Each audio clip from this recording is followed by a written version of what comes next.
आप श्री शिव महापुराण कथासार का श्रवण कर रहे हैं। रुद्र संहिता कुमारखंड। नारद जी ने ब्रह्मा जी से पूछा, हे ब्रह्मन, भगवान शंकर ने पार्वती से विवाह करने के पश्चात कैलाश जाकर क्या किया? उन परमात्मा शिव को किस प्रकार पुत्र उत्पन्न हुआ? तारकासुर वध किस प्रकार हुआ? ब्रह्मा जी ने कहा, शिव जी के कैलाश पहुंचते ही वहां महान उत्सव होने लगा। सब देवगण प्रसन्न होकर अपने अपने स्थान को चले गए।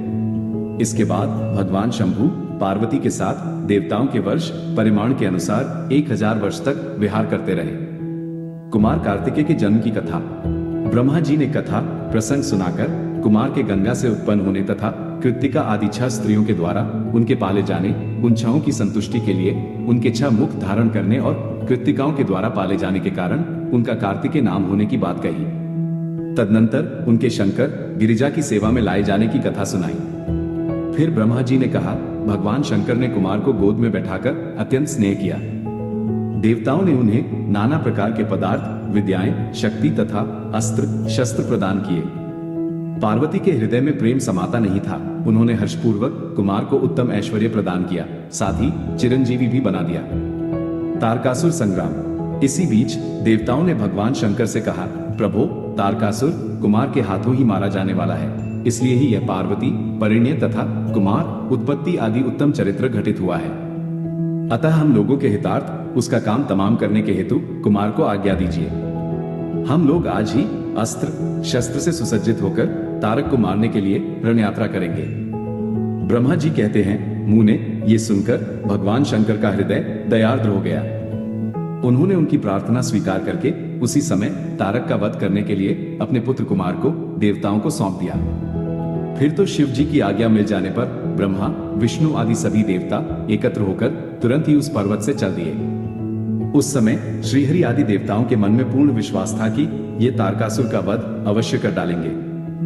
वे भगवान शंकर के तेज से भावित हो कुमार के सेनापतित्व में तारक का संहार करने के लिए रण क्षेत्र में आए।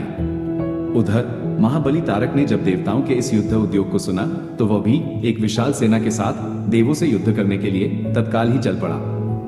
उसकी उस विशाल वाहिनी को आते देख देवताओं को परम विस्मय हुआ। उसी समय भगवान विष्णु आदि संपूर्ण देवताओं के प्रति आकाशवाणी हुई, देवगण, तुम लोग जो कुमार के अधिनायकत्व में युद्ध करने के लिए उद्यत हुए हो, इससे तुम संग्राम में दैत्यों को जीतकर विजयी होगे।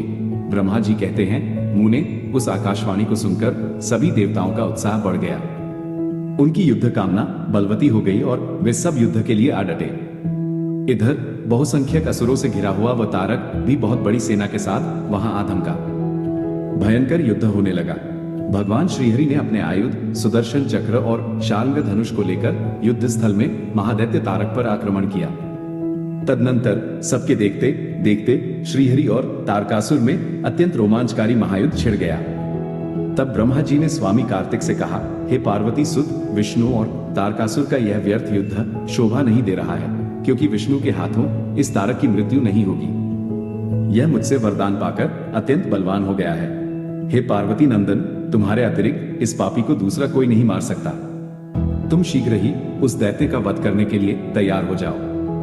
तारक का संहार करने के निमित्त ही तुम शंकर से उत्पन्न हुए हो। ब्रह्मा जी का यह वचन सुनकर कुमार कार्तिकेय ने प्रसन्नतापूर्वक तथास्तु ऐसा ही होगा कहा तथा वे युद्ध के लिए तत्पर हो गए।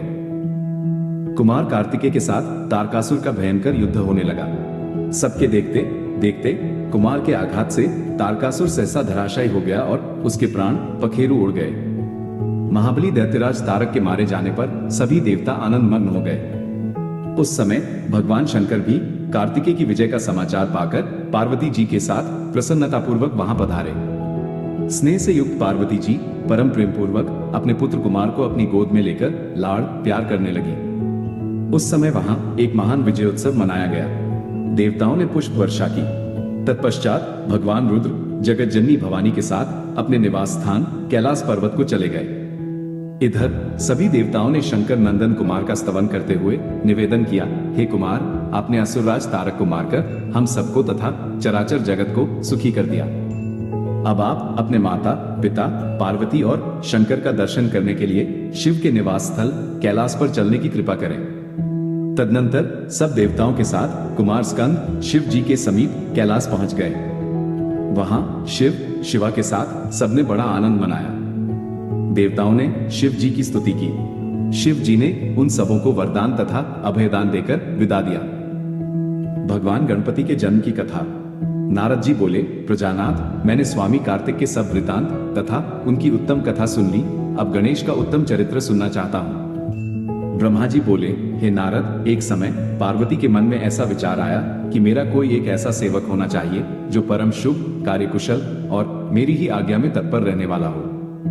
यो विचार कर पार्वती देवी ने अपने शरीर के मैल से एक ऐसे चेतन पुरुष का निर्माण किया जो संपूर्ण शुभ लक्षणों से संयुक्त था। देवी ने कहा, तात, तुम मेरे पुत्र हो, मेरे अपने हो, अतः तुम मेरी बात सुनो। आज से तुम मेरे द्वारपाल हो जाओ। मेरी आज्ञा के बिना कोई भी हठपूर्वक मेरे महल के भीतर प्रवेश न करने पाए, चाहे वह कहीं से भी आए, कोई भी हो। ब्रह्मा जी कहते हैं, यूं कहकर पार्वती ने गणेश के हाथ में एक सुंदर छड़ी दे दी और गणराज को अपने द्वार पर स्थापित कर दिया तथा सखियों के साथ स्वयं स्नान करने लगी। इसी समय भगवान शिव द्वार पर आ पहुंचे। गणेश पार्वती पति को पहचानते तो थे नहीं, अतः बोल उठे, माता की आज्ञा के बिना अभी भीतर मत जाओ, कारण माता स्नान करने बैठ गई है। महेश्वर के गण उन्हें समझाकर हटाने का प्रयास कर रहे थे, परंतु गणेश वहां से हटे नहीं। शिवगणों एवं गणेश जी का युद्ध होने लगा, पर वे गणेश को पराजित न कर सके। तब स्वयं शूलपाणी महेश्वर ने गणेश से युद्ध करना प्रारंभ कर दिया। घोर युद्ध हुआ। अंततोगत्वा स्वयं शूलपाणी महेश्वर ने त्रिशूल से गणेश जी का सिर काट डाला। जब ये समाचार पार्वती जी को मिला, तब वे क्रुद्ध हो गई और बहुत सारी सखियों को उत्पन्न करके प्रलय जैसी स्थिति बना दी। ये देख देवर्षियों ने भगवती को प्रसन्न करने के लिए प्रार्थना की, तो भगवती परांबा ने कहा, यदि मेरा पुत्र जीवित हो जाए तो सब ठीक हो जाएगा। भगवान शंकर के आज्ञानुसार शिवगणों ने उत्तर दिशा से एक हाथी का सिर लाकर उस धड़ में जोड़ दिया।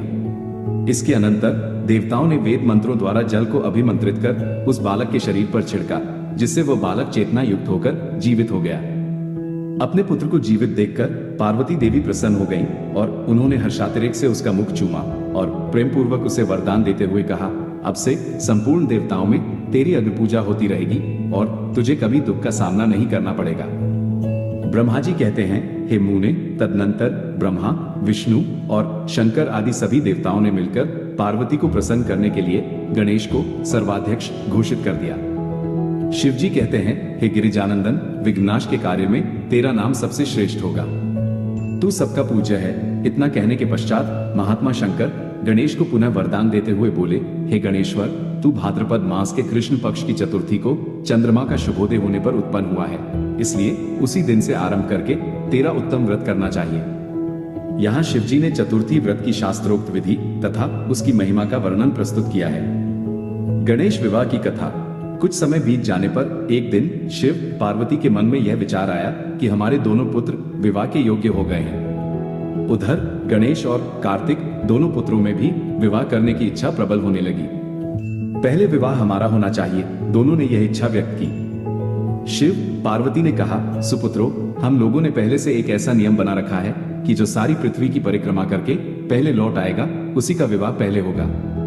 माता पिता की यह बात सुनकर महाबली कार्तिकेय अपने स्थान से पृथ्वी की परिक्रमा करने के लिए चल दिए, परंतु गणेश वहीं खड़े रह गए।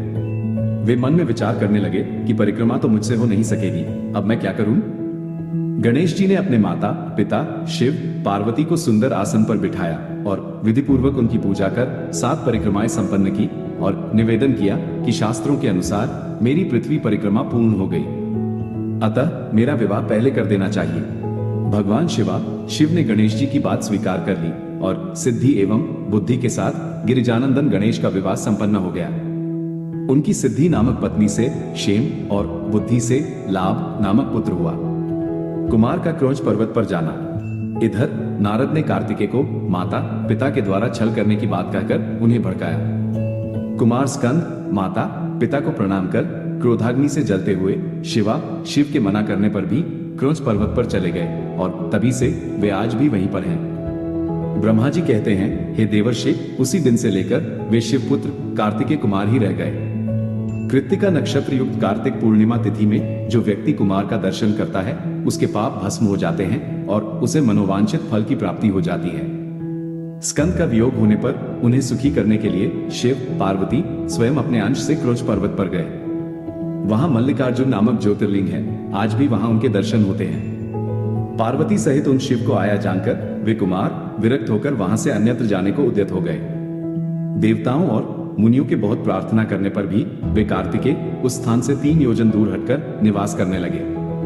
हे नारद, पुत्र के स्नेह से आतुर वे दोनों शिव कुमार के दर्शन के लिए पर्व पर वहां जाते रहते हैं। अमावस्या के दिन वहां शिवजी स्वयं जाते हैं और पूर्णमासी के दिन पार्वती जी निश्चित रूप से वहां जाती हैं। हे मुनीश्वर, आपने कार्तिकेय और गणेश का जो वृतांत पूछा वह श्रेष्ठ वृतांत मैंने वर्णित किया। इस प्रकार रुद्र संहिता का चतुर्थ कुमारखंड पूर्ण हुआ।